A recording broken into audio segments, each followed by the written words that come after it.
So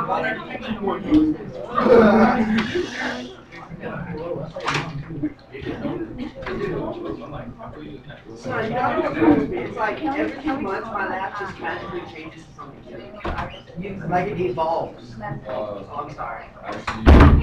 So we're going to start this unit. This is a very, very important unit, as they all are. This is one of those units where, at the end of the year in Algebra 2, you need to make sure you're a master of this topic. You're going to use this over and over and over again. Remember how with concept 15 we learned about translations, and then we just used it with the absolute value equations? For this topic, we're going to use it for the rest of the year. We're going to use quadratics over and over again. You're going to use it in pre-calc. You're going to continue to use it all the way in calculus. I gave an AP calculus test 2 days ago, and one of the problems at the very end involved using a quadratic and finding what are called the roots, which we've talked about already, that's x-intercepts. Some people forgot that little portion, and they couldn't even complete the problem. They knew all the material in the calculus section, they understood that, but it involved thinking back to Algebra 2 to use this material to do that. Okay? We only have 5 concepts for this. That's 1, 2, 3, 4, and 5. Just like last one, there were 5 concepts and there was a test. So today we're going to start with quadratics. Tomorrow we're going to continue with it. There are many applications of quadratics. Simple mechanisms. If I take this marker and toss it over to Miguel, it follows the path of a quadratic. All projectile motion are quadratics. So over and over again, you're going to see these things. If you go into physics, in physics you use quadratics every single day. We spent a lot of time talking about projectile motion in physics. And that is specifically with quadratics. Okay? We're going to continue to use this from time to time. Second? Okay, got it going in. We're going to continue to use this from time to time throughout the year here, and then you will continue to use it in your other topics.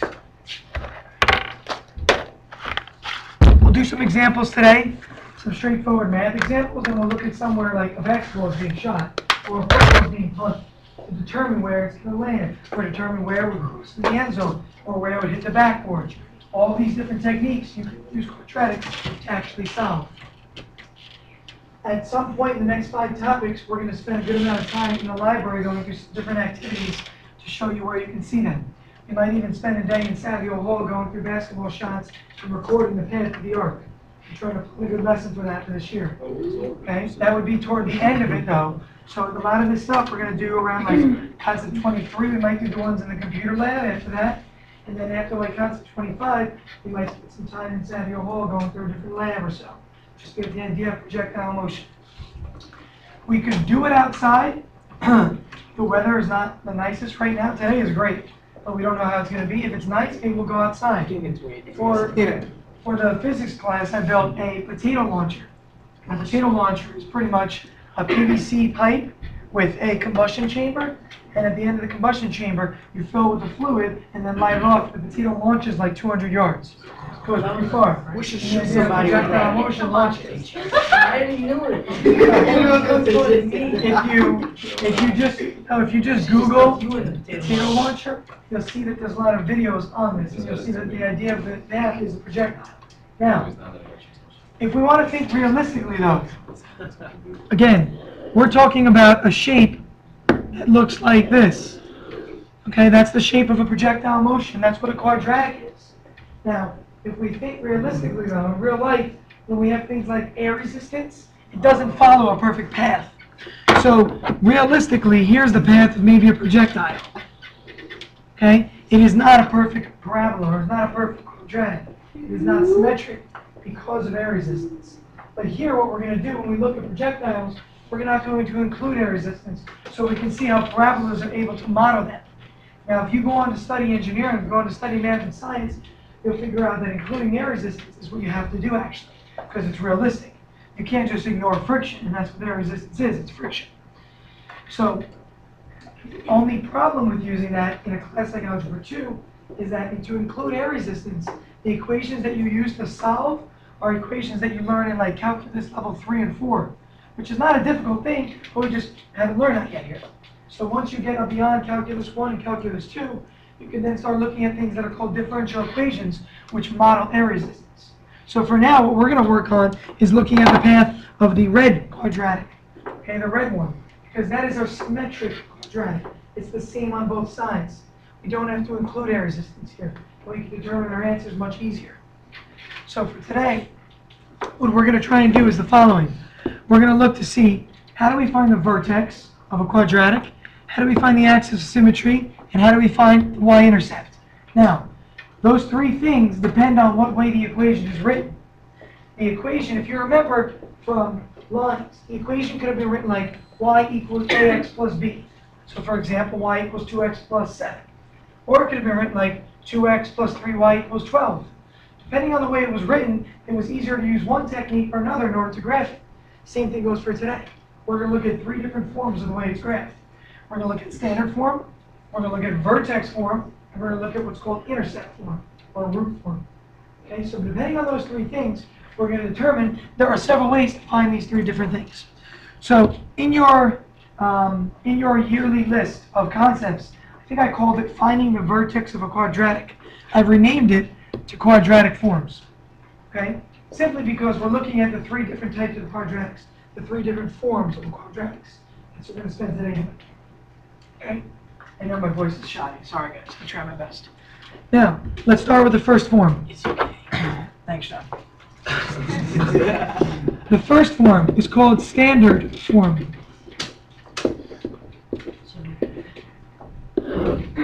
Okay, it's called standard form. Now, if you remember, the standard form of polynomials was that crazy equation that we wrote. If you think back, you don't have to write this one, but we wrote down this.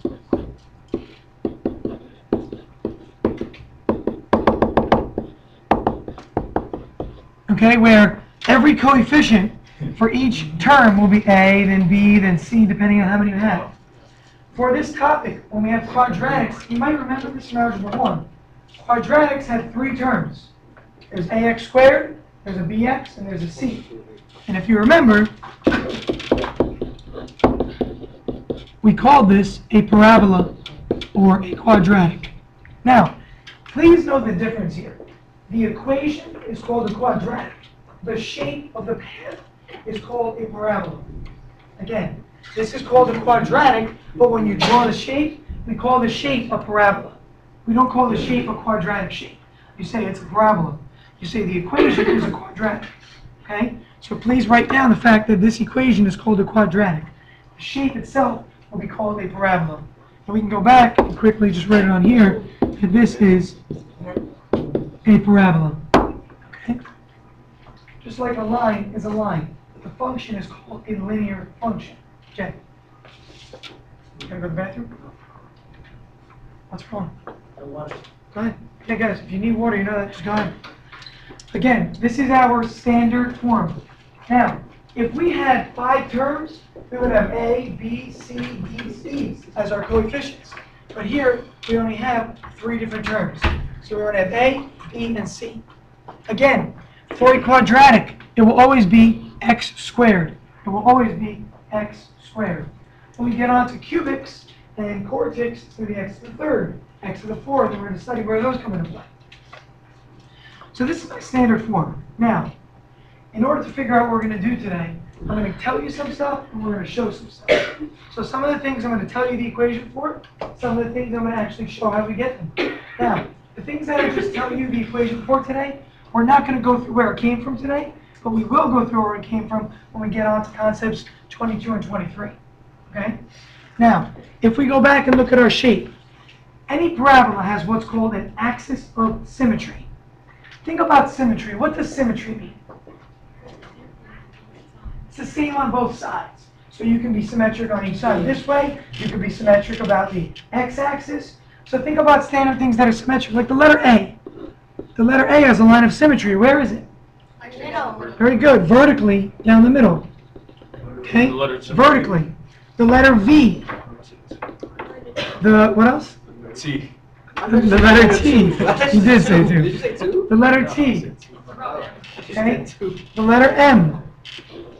Now, there are some letters that have more than one axis of symmetry. A circle. Okay? Like a 0. Very good. A perfect Hey. circle is 0. Now, a 0 has an infinite amount of axis of symmetry. Oh, I Because know. look. You can go from any direction. Very good. Any of the diameters you draw in here, That makes it symmetric. Flip it over. That makes it symmetric this way. That makes it symmetric. They all make it symmetric. So a circle is unique in that sense. The letter H. What about H? The letter H has an axis this way, and it has an axis this way. The number 8, yes, has this way, it has this way. There are so many. We go on and on. Now, a parabola has what kind of an axis of symmetry? Vertical or horizontal? Horizontal. Vertical. Okay. Just like that, and it's vertical. If I draw a line through this parabola, isn't each side the same over here? Thus, it has a vertical line of symmetry. Okay? Be careful, it's only vertical. It is not horizontal here. It is only vertical. So, let's continue here. We are going to look for the axis of symmetry. That's the first thing we're going to do. Now, there is a simple formula that tells us what the axis of symmetry is. Does anybody remember from Algebra 1? Axis, You y. may have touched on it, you may have not. What's Wait, y what? equals? Wait, no. It's a vertical line. Vertical lines go by the equation x equals. Remember that from concept 16. In concept 16, we talked about vertical lines and horizontal lines. This will be a vertical line going through the middle of the parabola. Thus, the equation must say x equals something. Again, it's going to be a vertical line, so it's going to say x equals. Not x equals y. Y, x equals y. I'll give you a hint if you want to remember. It has to do with these letters here. It uses the 3 coefficients that you see there. It's okay if nobody remembers, or if you can go over it. X We're going equals to go A over plus it. B plus C. AB plus C. A plus BC. BC plus A. If you're going to guess, it's not going to work all day. It might work out 1 point. So if we want the equation, here's what the equation is going to be. And we will prove this, I promise you. Okay? For now, take it on my court, and Oh, yeah, trust me we that this is it. But we will prove this. We'll show where it comes from. We're not going to do that today, because we don't have the knowledge to do that just yet. Once we actually develop that understanding, we can then prove it. So this is going to be our equation for your axis of symmetry. So all this tells me is the following. Whatever B is, do the opposite of that value, and divide it by 2 times whatever A is, and you'll get a number. So for example, if I have a parabola like this, and there's my axis of symmetry, and say it goes through the point 2, the line of this is just x equals 2. Again, whatever it goes through on your x-axis is the value of the axis of symmetry. So if you had this equation for this parabola, and you plugged it into your formula here, which we're going to do in a minute, we'll go through examples, you would get a number 2 right here. This would turn out to be 2. And that's what that means right there. Jason? It's like finding the zeros. It's not, because we're going to do that in a little bit. Remember, these are the zeros over here, Jay. I know, but that's all right. What do you mean by is it like that? It's like on a function too. Oh, is it on the calculator? It might or it might not be, but you don't need it. All you need is this formula. This is a lot easier. Calculator would take too long. The reason we use the calculator for the roots is because sometimes it is easier than using the whole quadratic formula. I'm going to go through when it is and when it's not. So with the negative B, Girls, does that please mean listen. that if it's positive, it's going to be negative? If it's negative, then it's going to be positive? Whatever B is, you do the opposite. Yep. Okay. Just like the H value, we did the absolute values. Yeah. Okay, that's the axis of symmetry. Now, this next part seems to confuse people from time to time, and I don't want it to confuse you guys. The next part we're going to look for is the vertex. First of all, what is a vertex? You've heard the word vertex before. A point in space? Okay, it's a point for short. It's on a line or a curve. What else? Point where Oh, yeah. two lines meet. Usually, very good. For a vertex, it's the point at which 2 lines intersect or meet. Okay? And it's 2 rays, traditionally it's 2 rays. So if you guys remember, when we did absolute value, this was the vertex, right? Remember absolute value, concept 20? That was my vertex. For a parabola, the vertex is just the point at which it starts to turn back around. So it's also called the turning point. That's my vertex.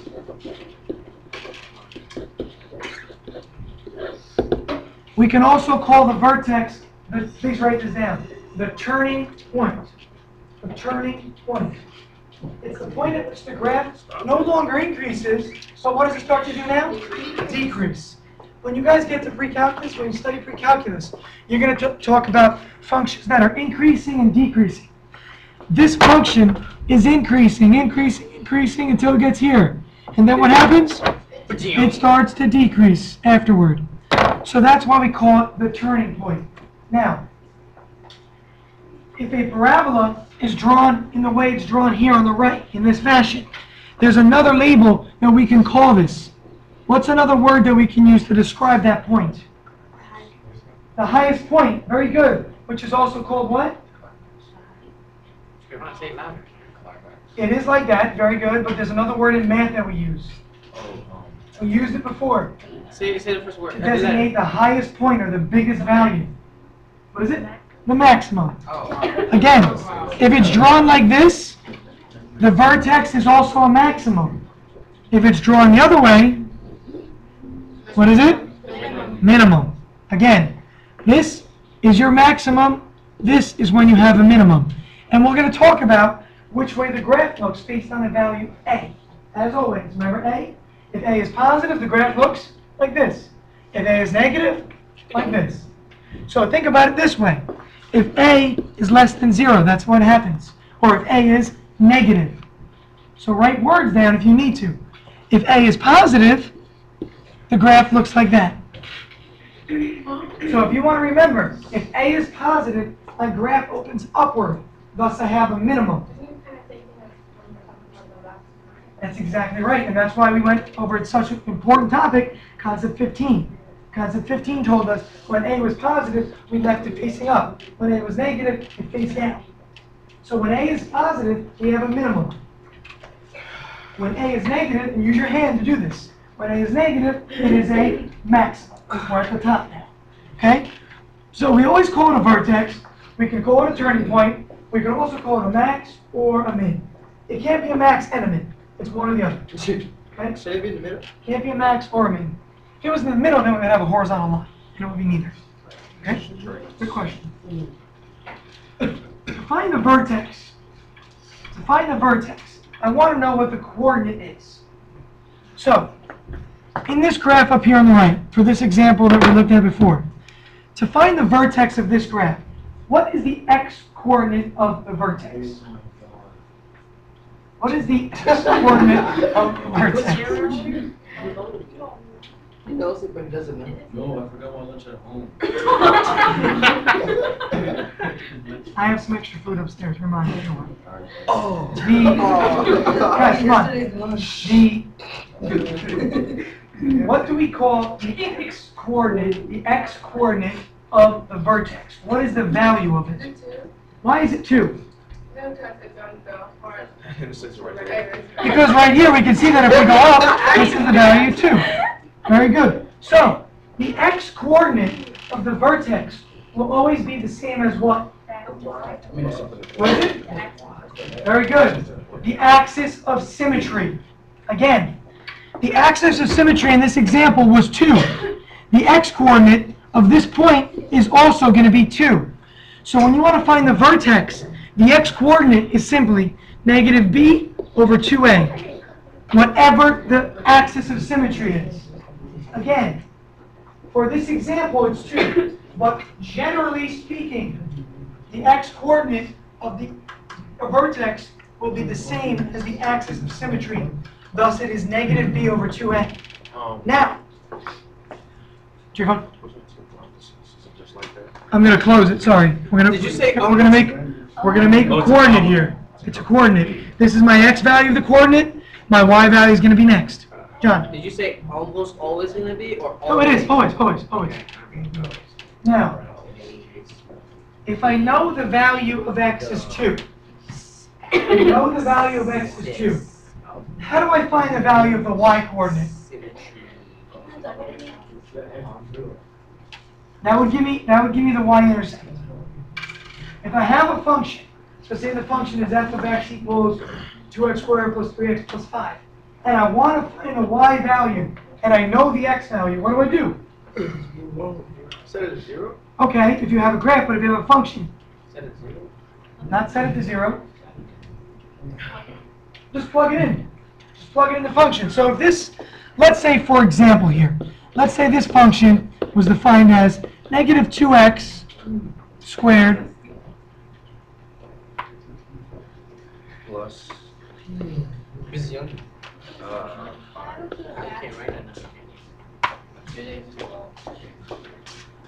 negative 2x squared plus 8x minus 5. If I know that the x value is 2 for the vertex, how can I find the y value? Oh my god. Can you plug into that? Over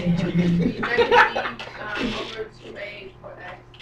Good, so in this case, what is negative b over 2a? What was our axis of symmetry here? Just plug into for x. So we would simply, if we want to find the y value, we would take the 2, plug it in here, and we get the y value. Agreed? Again, whenever you want the y value, you just plug it into the function. So, in this case, I would be plugging a 2 in right here and right here. So, what does 2 represent? 2 represents negative b over 2a. So what do I do here? To write my vertex, you write it as the function at negative b over 2a. Again, whatever you get for your x value, take it and plug it into the function. If you need to write this in words, write it in words. If this doesn't make sense to you, just by the notation here. This says, whatever the axis symmetry is, goes here. So if you're writing notes, put an arrow, write axis of symmetry value. This is when you plug in the value from x. So whatever you get here for the axis of symmetry, when you plug the x into f of x. Okay, it's important to know what this means. This means whatever the axis of symmetry is. This means take whatever that number is and plug it into the function. Again, take whatever that number is and plug it into the function. Okay, that's what we're doing here. So in this case, for that example with the graph, you would have plugged in a 2 into the function.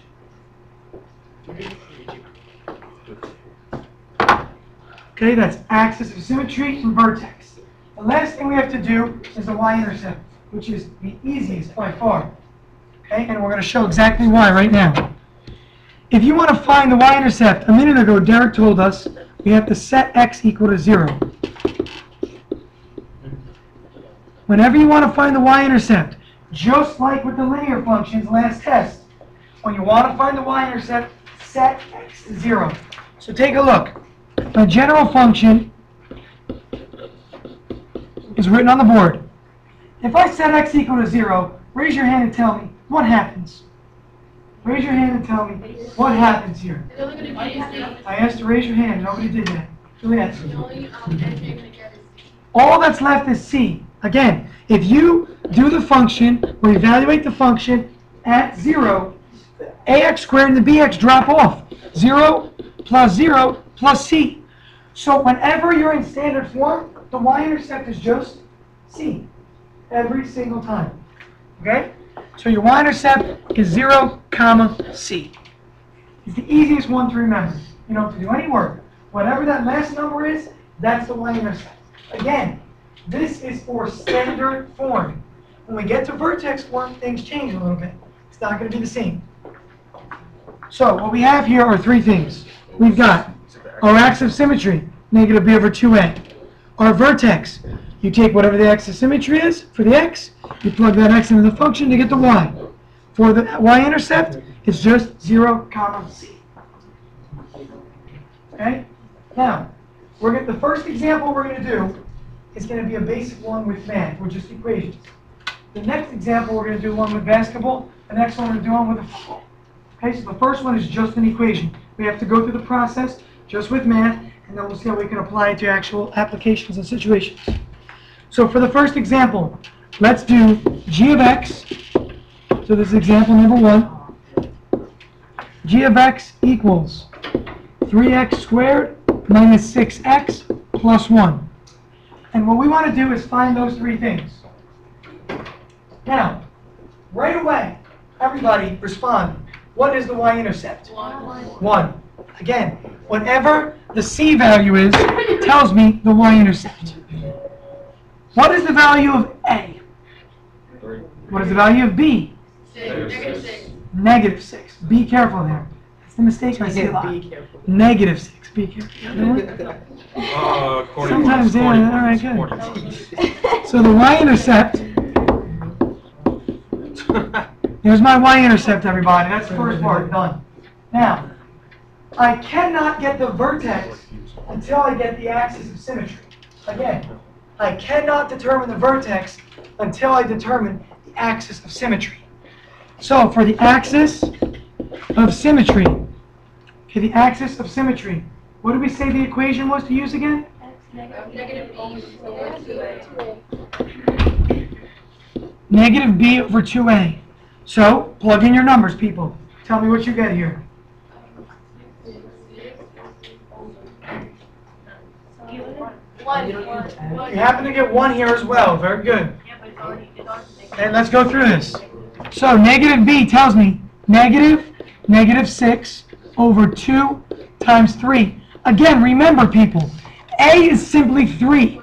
A is not 3x squared. B is negative 6.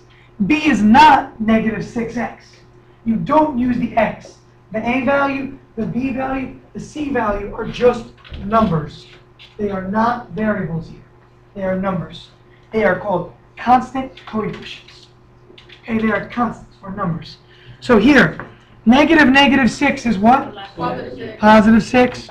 So it's going to be 6 over 6. And as all of you just said, it's 1. Okay, complete coincidence here between those numbers. Don't assume that the y-intercept and the axis are going to be the same.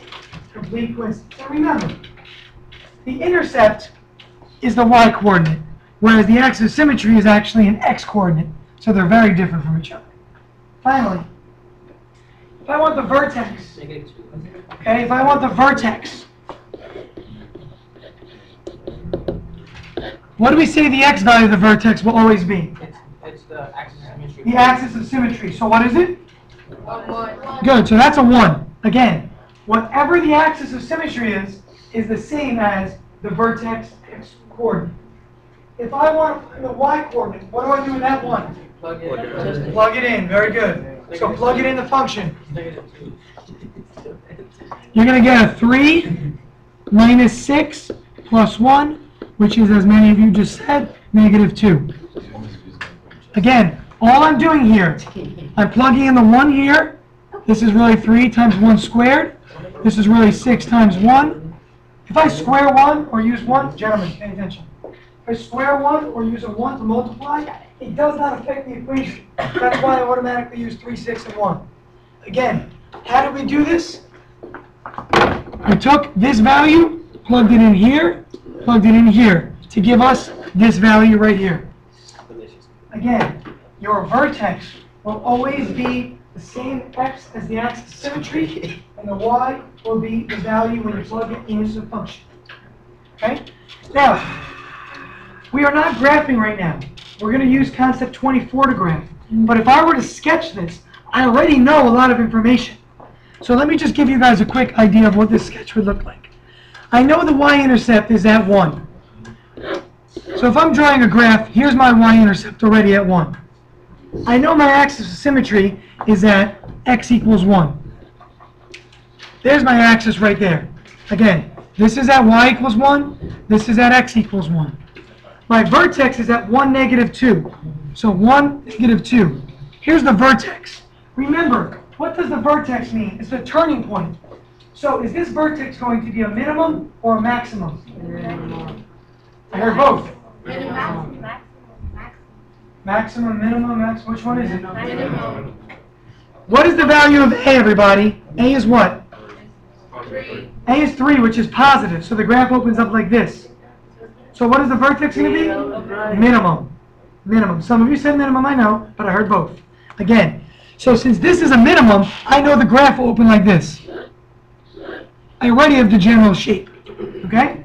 I don't know much more. We have to learn about the roots. We have to learn about some other stuff before we can really draw the general shape. But for now, I'm just drawing a sketch of what it would look like. Okay?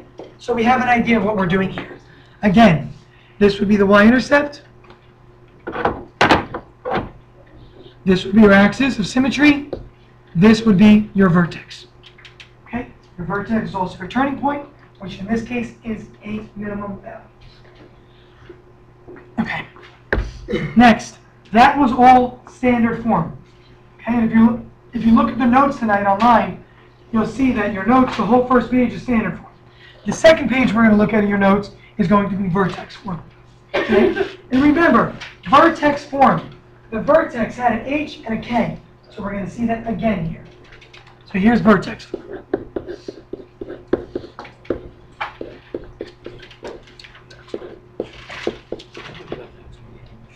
Make that look like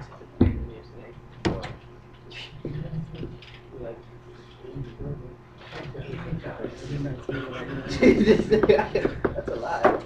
Maybe that's a lie. I was kidding. Again, we know this is vertex form because we have A, H, and K. That's why we know it's vertex form. If we didn't have A, H, and K, then it would not be. Anybody lose a battery to a watch or something? I can take. I'll It's take not, it. I can't do it. Dang, I'm not. People said, yeah, I'll take it.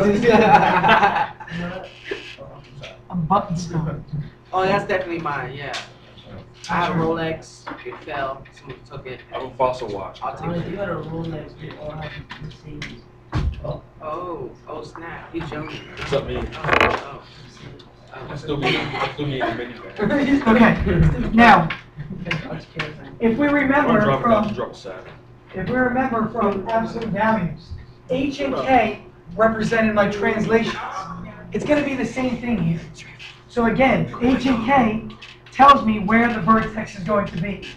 So my normal graph for a quadratic just looks like this. That's my standard graph. Now, if I have an H and K, I'm going to translate just like the absolute value. So here, if I had a graph that looked like this instead, the translation here is represented by H. The translation here is represented by K. Just as we did with absolute value. The exact same thing. So again, if I want to label my vertex, I can label it H, comma, K. So this equation, when it's in this form, is very simple to find the vertex. You don't need the axis of symmetry, and you don't have to plug it back in. It's a lot easier. Whatever H and K are is your vertex. So the first word we want to write down, or the first topic under vertex form, is our vertex, which is just H, K. Joanne? Wait, so basically with the diagram, says basically it's going to start at 0. The parent function is the one that starts in the middle, just like our absolute value parent function. And it translates based on that. Okay? Yeah, the parent. And again, remember guys, your parent function is always the one that starts at the origin, just like the absolute value parent function looked like that also.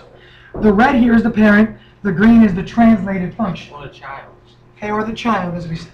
Now, I know that's the vertex. Can somebody tell me what will the axis of symmetry be here? You have to think about this one. Eric. Very good. Absolutely right. Again, remember, the axis of symmetry is a line that goes down the middle like that. Well, what is this location here? It's the value h. It's whatever my x value is. Again, the axis of symmetry and the vertex share the same x value. Just like before. Whatever we got for the axis of symmetry, we used an x for the vertex. So here, whatever the x is for the vertex is the same as the axis of symmetry. So the axis of symmetry is simply x equals h. Okay? Again, whatever the h value is your axis of symmetry. Okay, that's the first two. Oh, yeah. The next one we want to do after axis of symmetry. Oh, yeah. What's the last thing? Y-intercept. Oh, yeah. Now, this one is not C. You guys can tell because look, there's not even a C in the equation. But if we want to think about this, there's a very simple way. As Derek said a little while ago, if you want the y-intercept, set x equal to 0. So take a look at my general function and set it, this is a y by the way, and set it equal to 0. So my general function says this.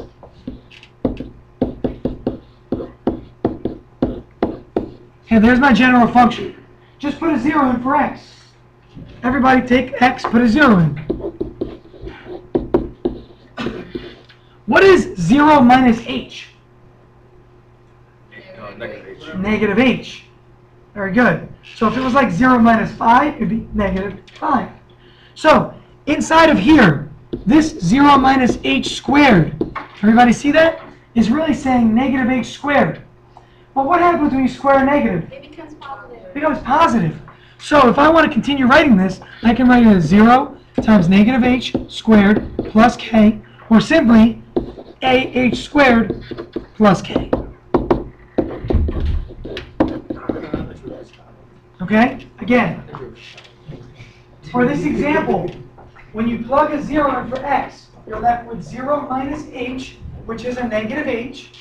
You're going to square that. When you square a negative, it becomes positive. So if I ever want to find out the y-intercept, I can always, always, always use this if it's in vertex form. But you do not have to memorize that. Because you know what? Just plug a 0 in for x every time and it always works. Okay, again, whenever you want a y-intercept, just put a 0 in for x. You'll get right back to this equation. So you really don't have to memorize this. What you need to memorize is that to find the y-intercept, you set x to 0. Would you square the h, then you can square the h? I did square it, and take a look. When I square a negative h, it becomes positive. Just like if I had negative 5. The square of negative 5 is 25, right? But I mean, like, since you already used it, then that would be better. I can't hear you. You said If you square the h, make it positive, it should be going to the bottom. Should it be gone? Shouldn't it be gone? No, because it's a variable. If it was 5 squared, you're right, it would just become 25, right? But I don't know what h is. So I know that I'm squaring it, so I have to leave it still, because if this was a 5 here, 5 squared is 25, right? Well, put a 5 in here. Don't you still have a 25 right here? Pick a number, pick any number. 6, 7. If you put it in here and square it, you get a number like 49 for 7. Square it here, you still get the 49. So sure, the square is gone once you square it, but we don't have a number to square yet, so we leave it as a variable for now. Okay? Okay, let's do an example of this. Now, this example, I use GeoGebra. Again, guys, you can always use GeoGebra to make stuff. I put a little person here, shooting, and these are different points. So we're going to look at the basketball as it goes across its path. Okay? Here's the question. So, a basketball is shot, and it follows a path. It follows that of a parabola. Determine the location of the peak of the shot. Determine the location of the peak of the shot, the horizontal location of the ball when it begins to fall back to the ground, and the height above the ground when it hits the backboard. Here's the backboard here.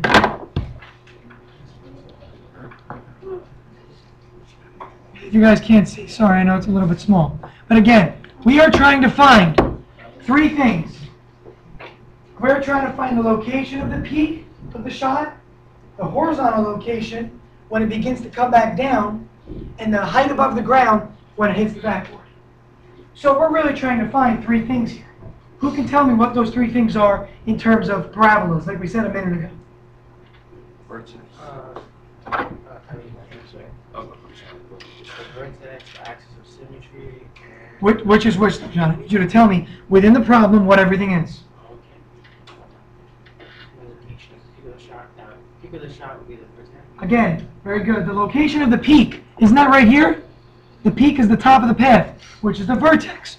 So we are first finding the vertex, and this will give me the peak. Okay, somebody else for the second part. Juliet? The y-intercept. What part of the question does that represent?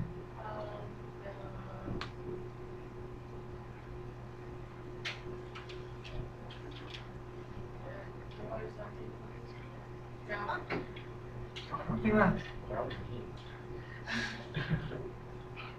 Yeah, the ball when it goes back in. Help her out. Height. She wants to talk about the y-intercept. I'm asking, what is the y-intercept in this case? No, it's not. The height when it hits the backboard. The height of the ball when it hits the backboard. Again, take a look. The ball hits the backboard right here, right? See that? So that's where it's going to hit the backboard and hopefully go in. Isn't that the y-intercept? The same thing. So if we're looking for the y-intercept, this is the location or the height at the backboard. Okay, that's the second part. And finally, the third part, which you're going to know already by default, it says the horizontal location when the ball starts to fall. Well, the ball starts to fall here. It's going up, it's going up, it's going up, and then it starts to fall when it gets to this point. Well, the horizontal location is right here. Well, take a look. Isn't that what the axis symmetry is? Again, horizontal location is the x coordinate. If you didn't know that, write that down. Horizontal location is the x value. So we are finding the axis of symmetry, which is x equals the h value for the vertex form. So the axis of symmetry is the horizontal location. That's the third part of this problem that we're looking for. Okay, so again, we are looking for three things here. Oops. We're looking for three things. Come on.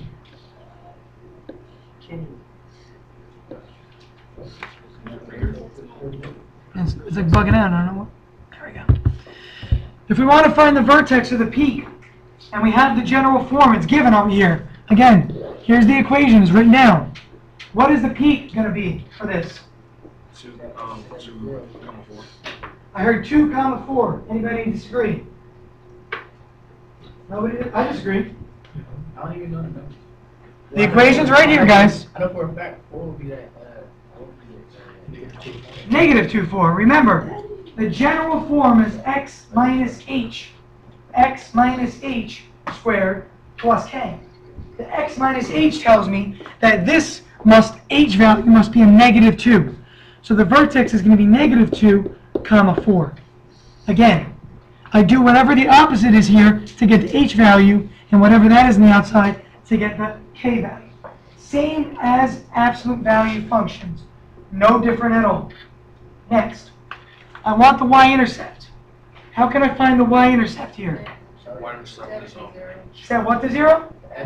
Set x equal to 0. Or we can just use ah squared plus k, if you remember that. But it's the same thing. So here, set x equal to 0. What does 2 squared become? Matter? 4. Negative half times 4. 8. Negative 8. Negative half times 4. Negative 2. Negative 2. Again, this is negative 1/2. This is going to be a 4 here, because it's going to be 2 squared. This is going to be negative 2 plus 4, which is 2. So the location of the y-intercept will be at 0, 2. Again, do ah squared plus k. Everybody, square each. This is going to become 4 multiplied by a. 4 times negative half is negative 2. Add k to that. Negative 2 plus 4 is positive 2. Again, try this stuff on your own if it doesn't make sense. Okay, use your actual arithmetic to do it if you need to. Axis symmetry. Negative 2. What is it? Negative 2. Very good. Because again, the axis of symmetry, x equals negative 2, always goes through the vertex. And if the vertex is at negative 2, 4, that means the axis of symmetry must be equal to negative 2. Okay? That's vertex form. Last one, guys. We're almost there. We're going to do intercept form next. Work on the space.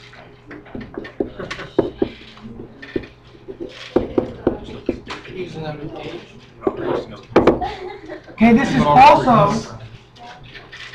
also known as root form. Root form.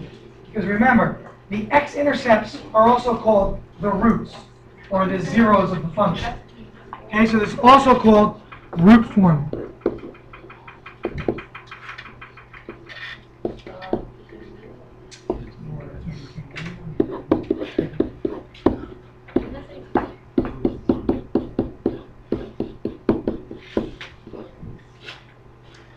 And what we're going to see here is that we have an equation here that is vector for us. Okay? Where x1 and x2 represent the intercepts, or the roots. Where x1 and x2 are the roots. Again, who can explain what roots are on a graph? What were the roots? where it starts. The what? What's the other word? Help her out. X what? Good. The x-intercepts are x values when y is 0. Very good. Again, y is 0 here. So we're looking for those points where the parabola crosses the x-axis. That's what those are. Okay? Now, the easiest way to go over how to figure out the axis symmetry and the vertex and the y-intercept is to show with an example here. So, if I have a parabola that crosses at, let's say this is -5, and let's say this is at 2. Okay? So I know the intercept is 2 and -5. If I want to find the axis of symmetry here, what do I know about it? Where is it located, generally speaking? Where is the axis of symmetry usually located? Right down the middle, right? So I want to find the middle between 2 and -5. What's the distance between 2 and -5? 7 units. Everybody see that? 2 units and another 5. So I want to go 3.5 units in, because this distance here is 7 units. So halfway would be 3.5 units over. So I know for me that I'm going to go 1 unit, another unit, and then a half a unit. So this location here, very good, is -1.5. Well, there's a much easier way to do that. Just average the roots. Add the 2 roots together, everybody. What do you get? Add them together. -3. -3. Divide -3 by 2. What do you get? And what do we have for the axis of symmetry? -1.5. So, I'll write it down. Axis of symmetry is simply the average of the roots. The average of the roots. Think back to geometry last year. I told you guys. Midpoint was the average of the x, the average of the y values. Same thing. We're finding the midpoint here. So you do x1 plus x2 divided by 2. Again, the axis of symmetry, x equals, is the average of the roots. The average of the roots. So when you're writing this down, I expect to see words there. Average of the roots. That's what you should have in your notes. For the vertex, I know the axis symmetry.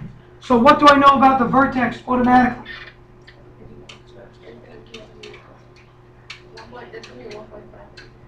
In this case, the x value, very good, will be 1.5. Again, this is my vertex right here. Its coordinate will automatically have the -1.5. So whatever I get from axis of symmetry, again, becomes the x value of the vertex. So for the vertex,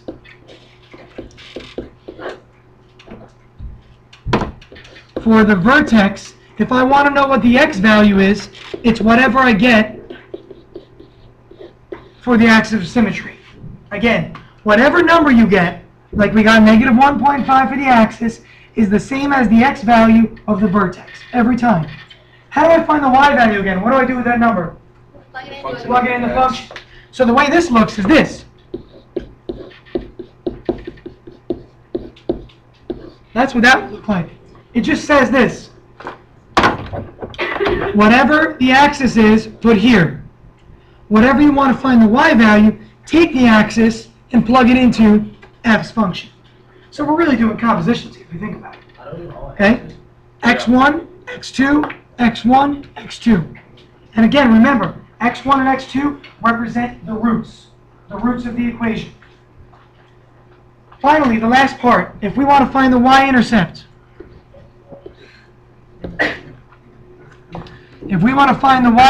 here, we know we have to set what? Very good. If I want the y-intercept, I need to set x equal to 0. Okay, I need to set x equal to 0. So my function will now look like this again. My original function is f of x equals a, x minus x1, x minus x2. If I set x equal to 0, let's see what happens here.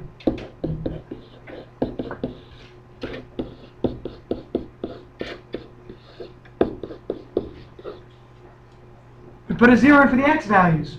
What's going to happen here? It's going to be a negative x, then negative x squared or 2. Okay, I have two negatives multiplying, so It's gonna be positive.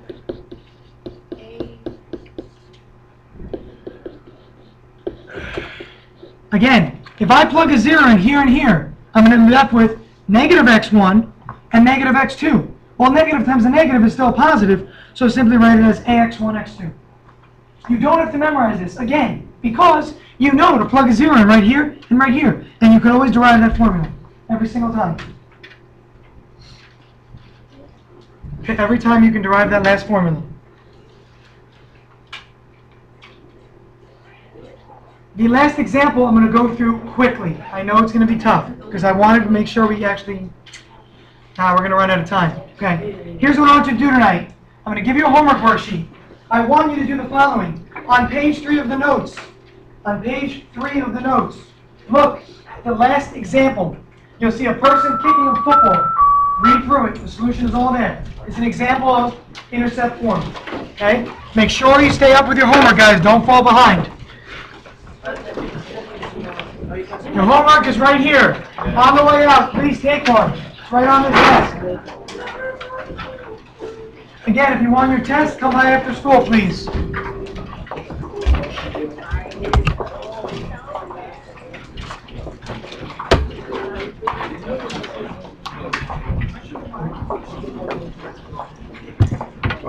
Would you like an